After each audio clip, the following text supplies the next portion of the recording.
नमस्कार, हमारा उत्तराखंड में आपका बहुत बहुत स्वागत। मैं हूं प्रियंका। सबसे पहले डालेंगे नजर आज की सुर्खियों पर। 1 से 30 अप्रैल तक होगा हरिद्वार कुंभ। नीलकंठ से रुड़की रोड तक मेला क्षेत्र घोषित, प्रशासन ने जारी की अधिसूचना।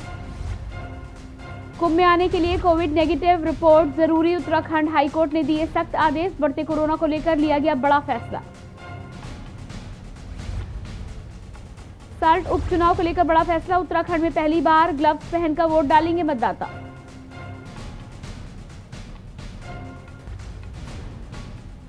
कोरोना के बढ़ते मामलों को देखते हुए अब होगी सख्ती। उत्तराखंड में नई एसओपी जारी। नियमों का पालन न करने पर जुर्माने भरने के आदेश। लगातार बढ़ रहा है कोरोना का कहर। प्रदेश में मिले 24 घंटे में 200 नए संक्रमित, 1100 पार हुई एक्टिव केसेस की संख्या। प्रदेश में जल्द स्थापित होगा आपदा प्रबंधन शोध संस्थान। 2 एयर एम्बुलेंस की भी मांग। राज्य आपदा प्रबंधन प्राधिकरण की बैठक में लिया गया फैसला। आप देख रहे हैं के न्यूज, खबरों का सारथी।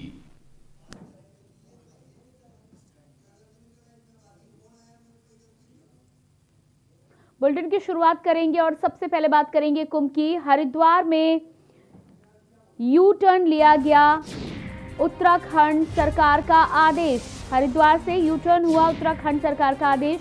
नहीं होंगे विदेशी संतों के हरिद्वार महाकुंभ में दर्शन। कोरोना नेगेटिव या वैक्सीनेशन रिपोर्ट के बाद मिलेगी एंट्री। दिव्य और भव्य होगा हरिद्वार का महाकुंभ। हरिद्वार से खबर, अब भी बरकरार बैरागी अखाड़े की समस्या। अभी तक नहीं हो पाई पूरी व्यवस्थाएं। एक तरफ सन्यासी अखाड़ों की भी भूमि मांग। अभी तक नहीं हो पाया है भूमि आवंटन का कार्य।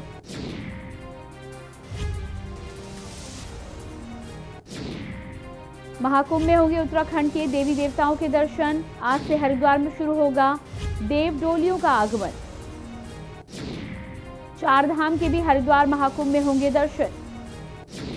उत्तराखंड की संस्कृति के होंगे दर्शन।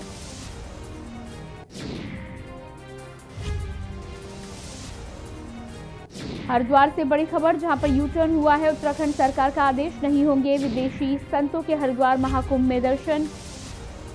कोरोना नेगेटिव या वैक्सीनेशन रिपोर्ट के बाद ही मिलेगी एंट्री। इसके साथ ही दिव्य और भव्य रूप से मनाया जाएगा हरिद्वार का महाकुंभ। लेकिन हरिद्वार में अभी बैरागी अखाड़े की समस्या बरकरार है। अभी तक पूरी व्यवस्थाएं नहीं हो पाई हैं, ना ही भूमि का आवंटन किया गया है।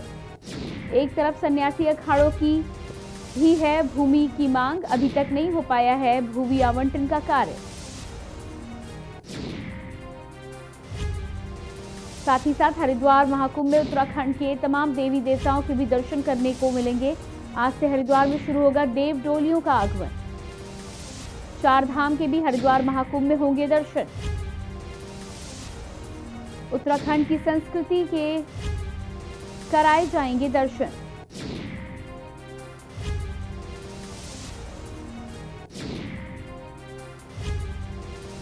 हरिद्वार से बड़ी खबर, हरिद्वार कुंभ को लेकर जिस तरह से त्रिवेंद्र सिंह रावत सरकार का फैसला था कि कोविड रिपोर्ट के बाद ही कुंभ में एंट्री मिलेगी, लेकिन सरकार बदलने के बाद, मुख्यमंत्री बदलने के बाद तीरथ सिंह रावत ने इस फैसले को पलटते हुए सभी को न्योता दिया था। साथ ही साथ कोविड रिपोर्ट को भी अनिवार्य नहीं किया था। लेकिन एक बार फिर से कोविड के बढ़ते केसेस को देखते हुए सरकार को अपना फैसला पलटना पड़ा है। साथ ही साथ हाईकोर्ट ने भी सख्त निर्देश दिए हैं कि बिना कोविड नेगेटिव रिपोर्ट के किसी को भी कुंभ में एंट्री नहीं मिलेगी।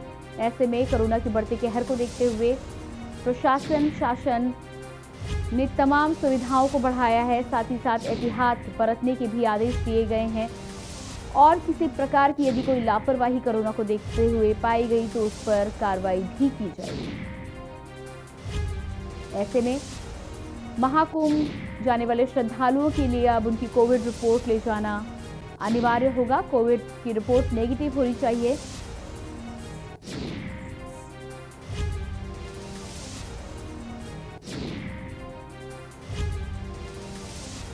और इसी खबर पर ज्यादा जानकारी के साथ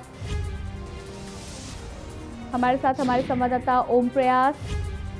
प्रिंस और इसके साथ ही साथ राम गोपाल भी जुड़े हुए हैं, जानकारी लेंगे। जी, सबसे पहले ओम प्रयास आपके पास आएंगे। जिस तरह से कुंभ को लेकर आज सरकार को फैसला पलटना पड़ा है और अब कुंभ में एंट्री के लिए कोविड की रिपोर्ट नेगेटिव होना अनिवार्य है, क्या है ताजा जानकारी आपके पास?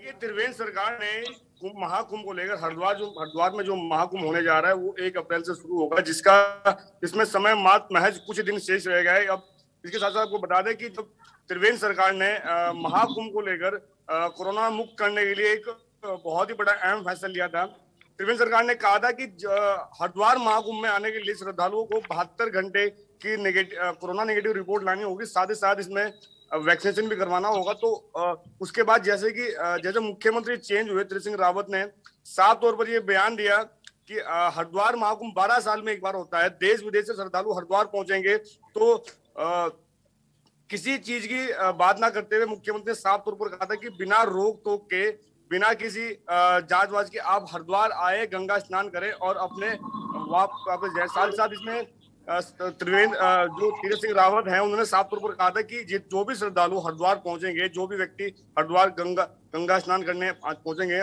उन सभी को कोरोना की गाइडलाइन का पालन करना होगा। अगर यदि पालन नहीं किया जाता है तो जो सुरक्षा बल, जो पुलिस कर्मी जो घाटों पर जब जगह जगह तैनात किए गए हैं वो लोगों को अवेयर करने के साथ साथ उनका चलान भी करेंगे। साथ साथ इसमें बता दें कि हाई कोर्ट ने एक जनहित याचिका सुनवाई करते हुए इस पर एक अहम फैसला लिया है कि हरिद्वार महाकुंभ में आने के लिए 72 घंटे की कोरोना नेगेटिव रिपोर्ट लानी अनिवार्य है या फिर वैक्सीनेशन रिपोर्ट। इसके बाद ही हरिद्वार महाकुंभ में व्यक्तियों की जो बाहर से राज्यों से आने वाले हैं उनकी एंट्री होगी। साथ साथ इसमें आप बता दें कि हरिद्वार महाकुंभ हो तो उसमें देश विदेश से लोग आते हैं, देश विदेश से जो विदेशी जो संत हैं वो भी यहाँ पहुंचे। लेकिन शायद इस बार जिस तरह की कोरोना को देखते हुए इस तरह कोरोना के मामले लगातार बढ़ते जा रहे हैं, तो इस बार ये लगता है कि जो विदेशी संत हैं वो इस बार उनके दर्शन इस बार हरिद्वार के महाकुंभ में नहीं हो सकेंगे, क्योंकि जिस तरह की कोरोना की गाइडलाइन है साफ तौर पर कहा गया है कि इस बार जो है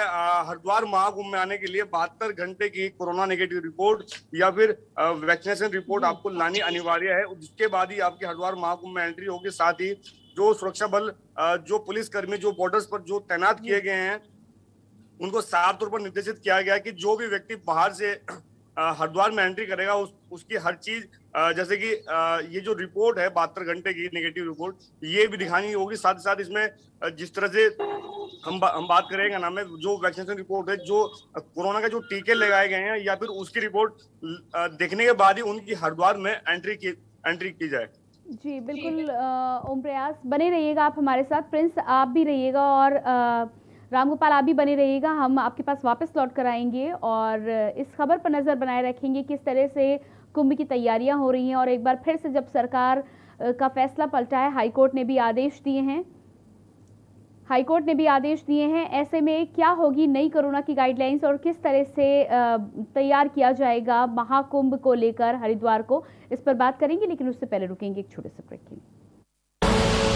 आप देख रहे हैं के न्यूज़, खबरों का सारथी।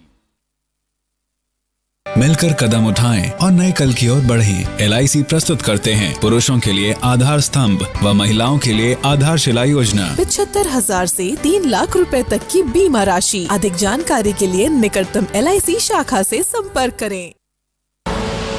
आप देख रहे हैं के न्यूज़, खबरों का सारथी। ब्रेक के बाद एक बार फिर से स्वागत है। आज हम बात कर रहे हैं महाकुंभ को लेकर तैयारियों के बारे में और साथ ही साथ जिस तरह से सरकार को अपना फैसला पलटना पड़ा है हाईकोर्ट के सख्त निर्देश के बाद, ऐसे में अब एक बार फिर से महाकुंभ में जाने वाले श्रद्धालुओं को अपनी कोविड रिपोर्ट नेगेटिव ले जाना अनिवार्य होगा और उसके बाद ही उन्हें कुंभ में एंट्री मिल पाएगी। इसके अलावा तैयारियां पूरी कर ली गई हैं, पूरी तरह से तैयारियां हैं कुंभ को दिव्य और भव्य बनाने की। लेकिन इसके साथ ही साथ विदेशी संतों को एंट्री नहीं मिल पाएगी, विदेशी संतों के दर्शन नहीं हो पाएंगे हरिद्वार महाकुंभ में।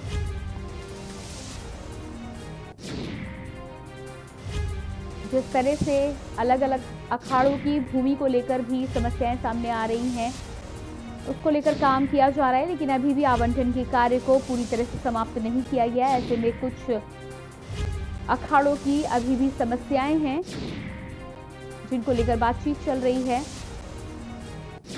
फिलहाल इस पूरे उत्तराखंड हरिद्वार महाकुंभ में उत्तराखंड की संस्कृति के दर्शन कराने ये पूरे इंतजाम कर लिए गए हैं। उत्तराखंड के देवी देवताओं के दर्शन होंगे, देव डोलियों का आगमन शुरू हो जाएगा कल से, और साथ ही साथ 4 धाम के भी दर्शन इस हरिद्वार महाकुंभ में किए जा सकेंगे।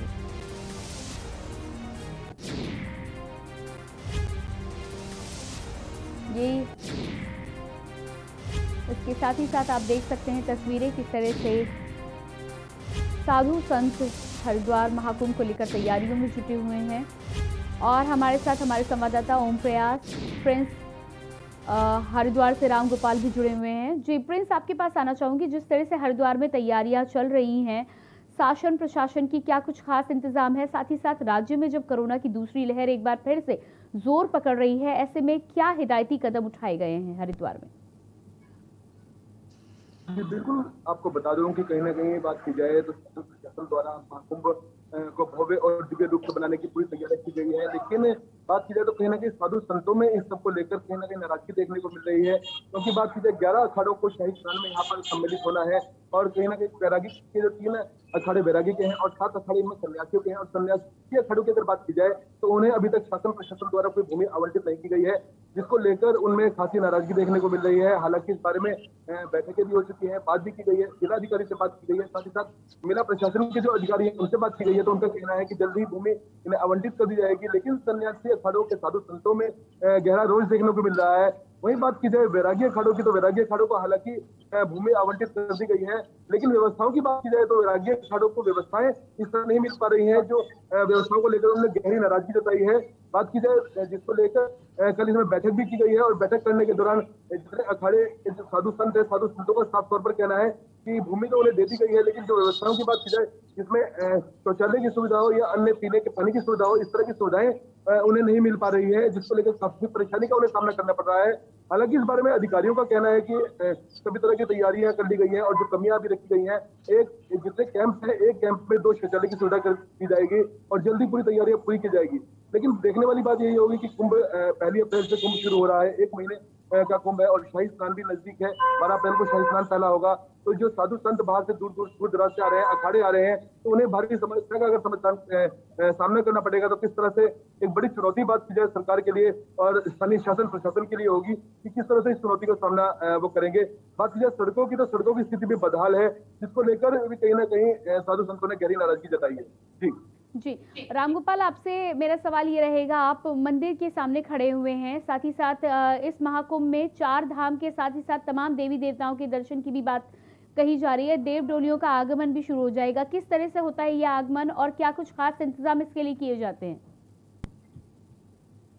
देखिए बिल्कुल 4 धाम की जो देव यानी कि उत्तराखंड में जो देव डोलियां हैं, जिनके दर्शन पिछले वर्ष जो श्रद्धालु 4 धाम के नहीं कर पाए थे, वो इस बार एक साथ सभी देवी देवताओं की जो देव डोलियां हैं वो हरिद्वार स्नान करेंगी, और स्नान में जितने भी श्रद्धालु हैं उनके दर्शन जो है वो पिछले वर्ष नहीं कर पाए, वो इस बार कर पाएंगे। देखिए एक तरह से देखा जाए तो साधु संतों का जो दौर है हरिद्वार में, वो भी आना जाना शुरू हो गया है, उसको देखते हुए प्रशासन भी अलर्ट है। वहीं रविदास जो शिव महापीठ है, उसकी शोभा यात्रा भी जो है 3 अप्रैल को निकलनी है, उसको लेकर भी प्रशासन सतर्क दिखाई दे रहा है। और साथ ही जिस तरीके से उनके जो अनुयायी हैं वो पंजाब जलंधर से होकर के जो शोभा यात्रा उनकी जो है वो आएगी, और 2 तारीख में जो जटवाड़ा पुल है वहां उनकी पेशवाई पहुंचेगी। उसके बाद विधि विधान से जो उनकी पेशवाई है, इनकी शोभा यात्रा है, वो शाही स्नान करेगी। जी, इसके अलावा अब ये भी कह दिया गया है कि कोविड रिपोर्ट नेगेटिव के बिना किसी को भी एंट्री नहीं मिलेगी। तो ऐसे में पहले जिस तरह से श्रद्धालु आने का मन बना रहे थे या जिस तरह से आए थे प्रथम स्नान में, अब जो श्रद्धालु आएंगे उनको किस नियम के साथ आना होगा और क्या व्यवस्था प्रशासन ने की है उसके लिए? देखिए बिल्कुल जिस तरीके से अभी हाई कोर्ट द्वारा एक फैसला लिया गया है, और मुख्य सचिव ओम प्रकाश के द्वारा जो बैठक की अध्यक्षता में जो बैठक की गई है सचिवालय में, उसमें एक फैसला लिया गया है जो कोविड की जो रिपोर्ट है 72 घंटों की, यानी कि कोई भी श्रद्धालु बिना नेगेटिव रिपोर्ट के हरिद्वार कुंभ क्षेत्र में जो है प्रवेश नहीं कर सकेगा।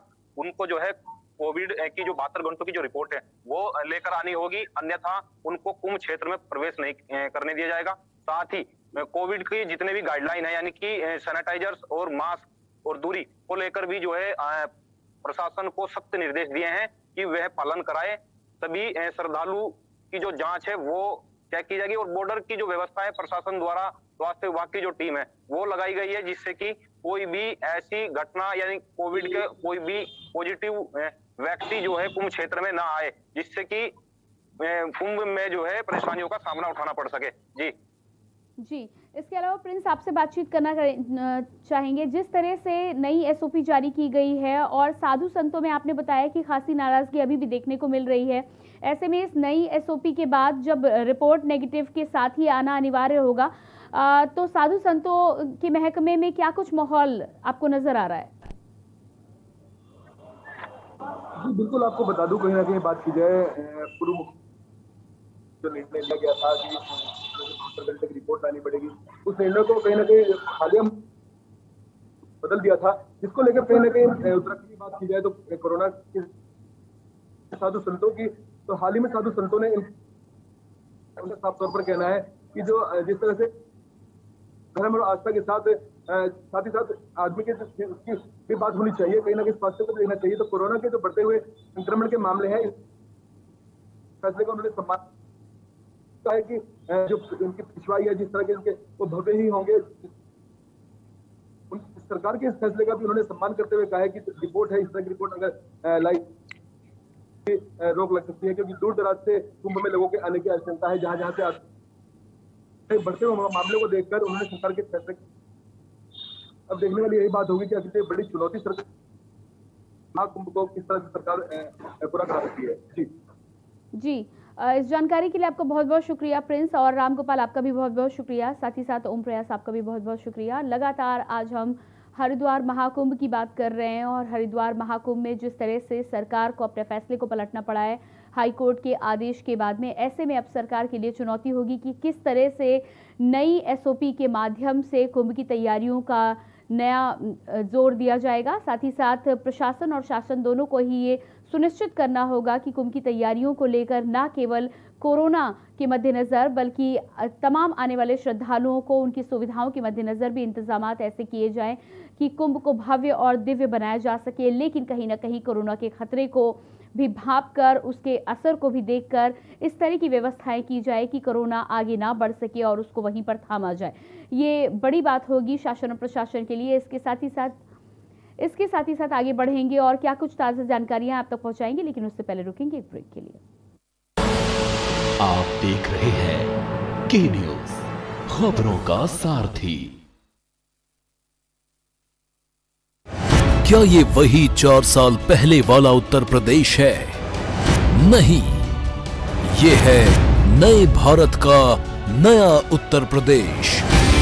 हर क्षेत्र में विकास को प्राथमिकता देते हुए आवास, बिजली, पानी, स्वास्थ्य, शौचालय, किसान कल्याण, शिक्षा, इंटरस्टेट कनेक्टिविटी, एक्सप्रेसवे, नए एयरपोर्ट सहित भविष्य की जरूरतों को ध्यान में रख इंफ्रास्ट्रक्चर के निर्माण पर जोर दिया और हर क्षेत्र में रिफॉर्म, परफॉर्म, ट्रांसफॉर्म की कार्यशैली से नए भारत के नए उत्तर प्रदेश के निर्माण का शंखनाद किया, जिससे आज उत्तर प्रदेश देश की दूसरी सबसे बड़ी अर्थव्यवस्था बन चुका है। प्रति व्यक्ति आय दोगुनी हुई है। साथ ही निष्पक्ष व पारदर्शी प्रक्रिया द्वारा युवाओं को रिकॉर्ड सरकारी नौकरियां दी गई। योगी सरकार ने पूरे विश्व में उत्तर प्रदेश को निवेशकों की पसंद एवं सांस्कृतिक पर्यटन का केंद्र बनाने के लिए विभिन्न आयोजनों की शुरुआत की।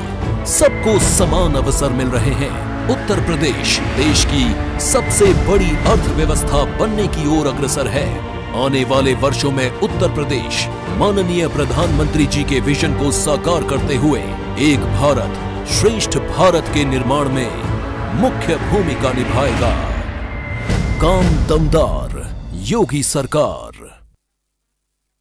हर साल बनेगा सफलता का साल। LIC लेकर आए हैं आपके लिए LIC बीमा ज्योति, एक ऐसी योजना जिसके अंतर्गत प्रतिवर्ष गारंटी कृत वृद्धि प्राप्त कर सकेंगे। मूल बीमा धन 1 लाख रुपए से शुरू। LIC की बीमा ज्योति। अधिक जानकारी के लिए निकटतम LIC शाखा से संपर्क करें। आप की न्यूज, खबरों का सारथी। ब्रेक के बाद एक बार फिर से बात करेंगे हरिद्वार कुंभ की। हरिद्वार कुंभ को लेकर जिस तरह से सरकार को अपने फैसले को पलटना पड़ा है हाईकोर्ट के आदेश के बाद, ऐसे में अब सरकार तमाम तरह से नई तैयारियां कर रही है। किस तरह से हरिद्वार महाकुंभ के लिए उत्तराखंड को तैयार किया जाएगा और उसके अलावा कोविड नेगेटिव रिपोर्ट के साथ ही श्रद्धालुओं का आना अनिवार्य है। तमाम स्वास्थ्य सेंटर्स को भी इस बात की हिदायत दे दी गई है कि बिना कोविड नेगेटिव रिपोर्ट के किसी भी श्रद्धालु को हरिद्वार महाकुंभ में एंट्री नहीं दी जाएगी। शासन और प्रशासन दोनों ने ही इसके पुख्ता इंतजाम किए हैं कि चेकिंग पूरी तरह से की जाएगी और बिना रिपोर्ट के एंट्री नहीं दी जाएगी। इसके अलावा स्वास्थ्य विभाग की तमाम अलग अलग सेंटर्स भी बनाए गए हैं जहां पर लगातार कोरोना की चेकिंग होगी। यदि स्थितियां खराब होती हैं तो उनको भी संभालने के लिए स्वास्थ्य विभाग की टीम जगह जगह पे मौजूद रहेगी। इसके साथ ही साथ इस खबर पर ज़्यादा जानकारी के साथ हमारे साथ बने हुए हैं हमारे संवाददाता ओम प्रयास और साथ ही साथ राम गोपाल भी बने हुए हैं। जी ओम प्रयास, आपके पास आऊँगी। और जिस तरह से इस बार खबरें आ रही हैं कि हरिद्वार महाकुंभ में विदेशी साधु संतों के दर्शन नहीं हो पाएंगे, तो क्या कुछ ताज़ा जानकारी इसको लेकर आपके पास है? क्या उन्हें एंट्री नहीं दी जाएगी या फिर महाकुंभ में कोविड रिपोर्ट कोरोना के मद्देनजर उनकी एंट्री पर बैन लगाया गया है? जी देखिए, बिल्कुल जिस तरह से ये बात सामने आई है कि हरिद्वार महाकुंभ 12 साल में एक बार होता है, वैसे ही पूरे देश में 4 जगह बढ़ने वाला महाकुंभ है जो 12 साल के अंतराल में आता है। वहीं इस बार हरिद्वार महाकुंभ का भी समय है। हालांकि इसकी जो शुरुआत होनी थी वो 1 अप्रैल उससे होनी थी, लेकिन इसके बाद जब जिस तरह से हाई कोर्ट ने जो आदेश किया है, जिस तरह कोरोना के मामले लगातार बढ़ते जा रहे हैं, उसको लेकर हाई कोर्ट भी सख्त हुआ है और उन्होंने साफ तौर पर कहा है कि बिना कोरोना की नेगेटिव रिपोर्ट के बिना किसी की हरिद्वार में एंट्री नहीं होगी ताकि कोरोना महामारी को फैलने से रोका जा सके। साथ ही साथ इसमें करें हम जो विदेशी जो संत है इस बार उनके दर्शन इस बार हरिद्वार महाकुंभ में नहीं हो सकेंगे। 2010 के महाकुंभ में जिस तरह से बाहर से जो विदेशी जो साधु संत आए थे वो क्योंकि हम उस समय की बात करें तो उस समय कोई ऐसी महामारी नहीं थी, लेकिन इस बार महामारी के होने के चलते आखिर इस बार हरिद्वार महाकुंभ में विदेशी संतों के दर्शन नहीं हो सकेंगे। साथ ही साथ जिस तरह से संतों ने भी इस हाईकोर्ट के इस फैसले का स्वागत किया है, तो कुछ लोग इस चीज से नाराज भी हैं। जैसे हम बात कर रहे हैं व्यापारी, चाहे वो ट्रेवल्स के व्यापारी हों चाहे वो होटल्स के व्यापारी हों, तमाम लोगों में एक निराशा है। उनके सामने उनको साफ तौर पर कहना है कि जिस तरह से लॉकडाउन की स्थिति में जब से कोरोना लगा जब से उनकी कमर बिल्कुल टूट गई थी, व्यापार चौपट हो गए थे, लेकिन इसके बाद अब हरिद्वार में होने वाले महाकुंभ से एक आशा की उम्मीद की किरण जमी थी कि श्रद्धालु हरिद्वार आएंगे और उनके व्यापार फिर से चल उठेंगे। तो साथ साथ इस आदेश के बाद भी उनकी भी पूरी तरह से कमर टूट गई है। साफ तौर पर उन लोगों का भी कहना है कि इस बार का जो महाकुंभ है उनके लिए बहुत ही बेकार रहा है। उनके पास जिस तरह से व्यापारियों के श्रद्धालुओं के आने से व्यापारियों का फायदा होता, लेकिन इस बार जिस तरह से श्रद्धालु हरिद्वार नहीं पहुंच सकेंगे कोरोना की रिपोर्ट के भी उसमें, तो कोरोना की रिपोर्ट लाना अनिवार्य रहेगा। साथ ही अगर कोरोना की रिपोर्ट नहीं है, आपने अगर वैक्सीनेशन लगवाया है तो वैक्सीनेशन की रिपोर्ट भी आपको लानी होगी, जिसके बाद ही आपकी हरिद्वार में एंट्री होगी। हरिद्वार में महाकुंभ जिस तरह से 1 अप्रैल से शुरू होने जा रहा है, उसी को देखते हुए जो मेला प्रशासन है वो भी सख्त हो चला है और जितने भी जो बॉर्डर्स हैं, बॉर्डर्स पर जो सुरक्षा बल तैनात किए गए हैं, जो पुलिसकर्मी तैनात किए गए हैं, उन लोगों को साफ तौर पर निर्देशित कर दिया गया है कि किसी भी बाहर के जो व्यक्ति हैं वो हरिद्वार में बिना कोरोना की नेगेटिव रिपोर्ट के एंट्री ना कर सके। उन्हें बॉर्डर से ही वापस लौटा दिया जाएगा ताकि हरिद्वार का जो कुंभ है दिव्य और भव्य हो सके। लेकिन दिव्य और भव्य की बात करें तो दिव्य और भव्य हरिद्वार महाकुंभ जब होगा जब उसमें श्रद्धालु देश विदेश से बाहरी राज्यों से यहाँ पहुंचेंगे। लेकिन जो कोरोना की जो रिपोर्ट है या फिर वैक्सीन की जो रिपोर्ट है जब किसी के पास नहीं होगी तो आखिर किस तरह से श्रद्धालु हरिद्वार महाकुंभ में पहुंचेंगे।